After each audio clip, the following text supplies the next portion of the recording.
My friend, there are days, and they come to all of us, when the only prayer we can muster are these words: God, I'm tired. It's not the fatigue of disbelief. It's not that we've stopped believing in His awesome power. Not at all. It's the profound, bone-deep acknowledgement that man has no strength of his own to overcome certain trials, certain stubborn challenges in this life. We hit that point where the road ahead vanishes in the fog of exhaustion. We experience those moments of deep despair and hopelessness, where we genuinely question if our faith can carry us to the other side. These aren't just mental battles.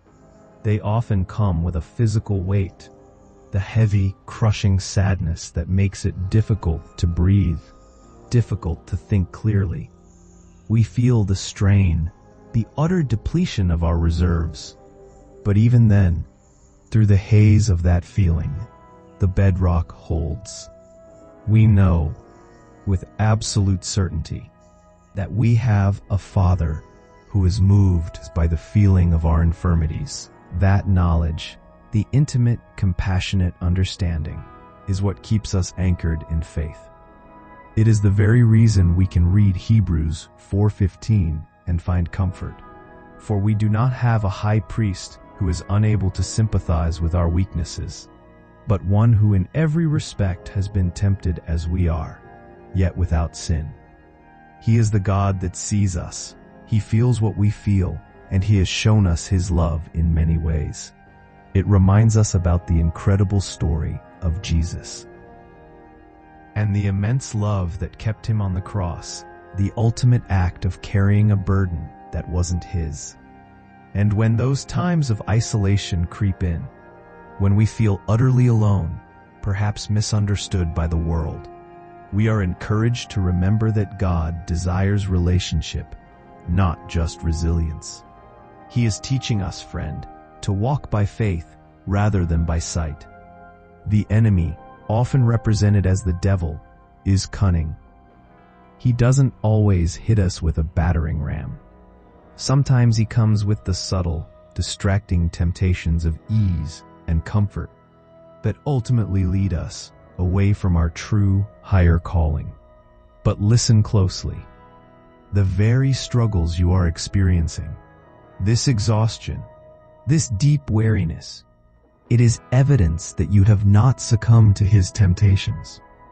You are still fighting. You are still standing in the truth. God sees that perseverance. He acknowledges that fight. The Apostle Paul wrote in 2 Corinthians chapter 4, verses 8 to 9, and this is for you today. We are afflicted in every way, but not crushed, perplexed, but not driven to despair, persecuted, but not forsaken, struck down, but not destroyed. So, friend, even in this moment of weakness, I encourage you. Rise from your challenges. Strengthen your spirit. Remain steadfast in your faith.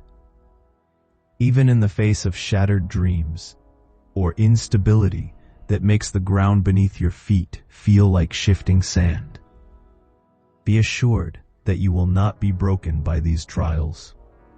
You are held fast by a mighty hand. The stability we crave, the security that seems to crumble in the face of debt, disappointment, or destruction, is not meant to be found in our circumstances. That instability is a gentle, painful reminder to shift our gaze from the temporary to the eternal. Think of it. What is the opposite of being broken?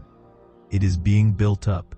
And what is the foundation that cannot fail, no matter how hard the storm rages? Jesus Christ.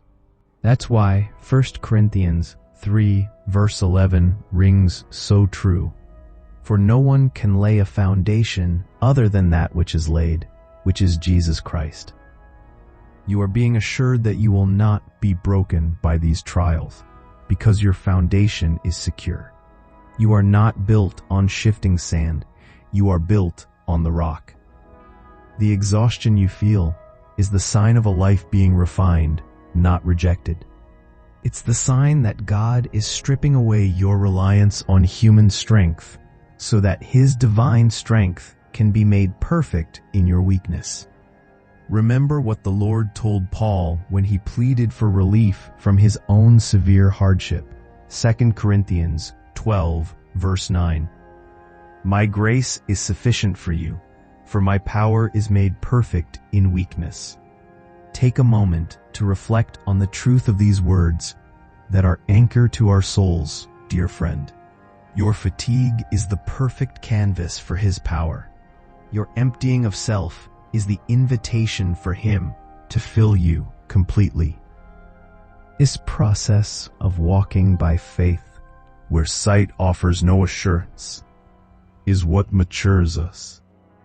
It teaches us the difference between knowing about God and truly knowing Him as our faithful provider, our unflinching anchor, and the rest for our tired souls.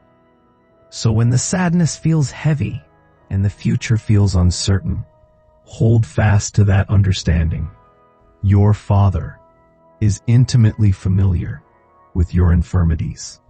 He is moved by your struggle. And because He lives, your heart, your dreams, and your future will not be shattered. They are simply being protected and reshaped for a glory that is far greater than your current affliction. May these words bring deep peace to you, friend. Amen.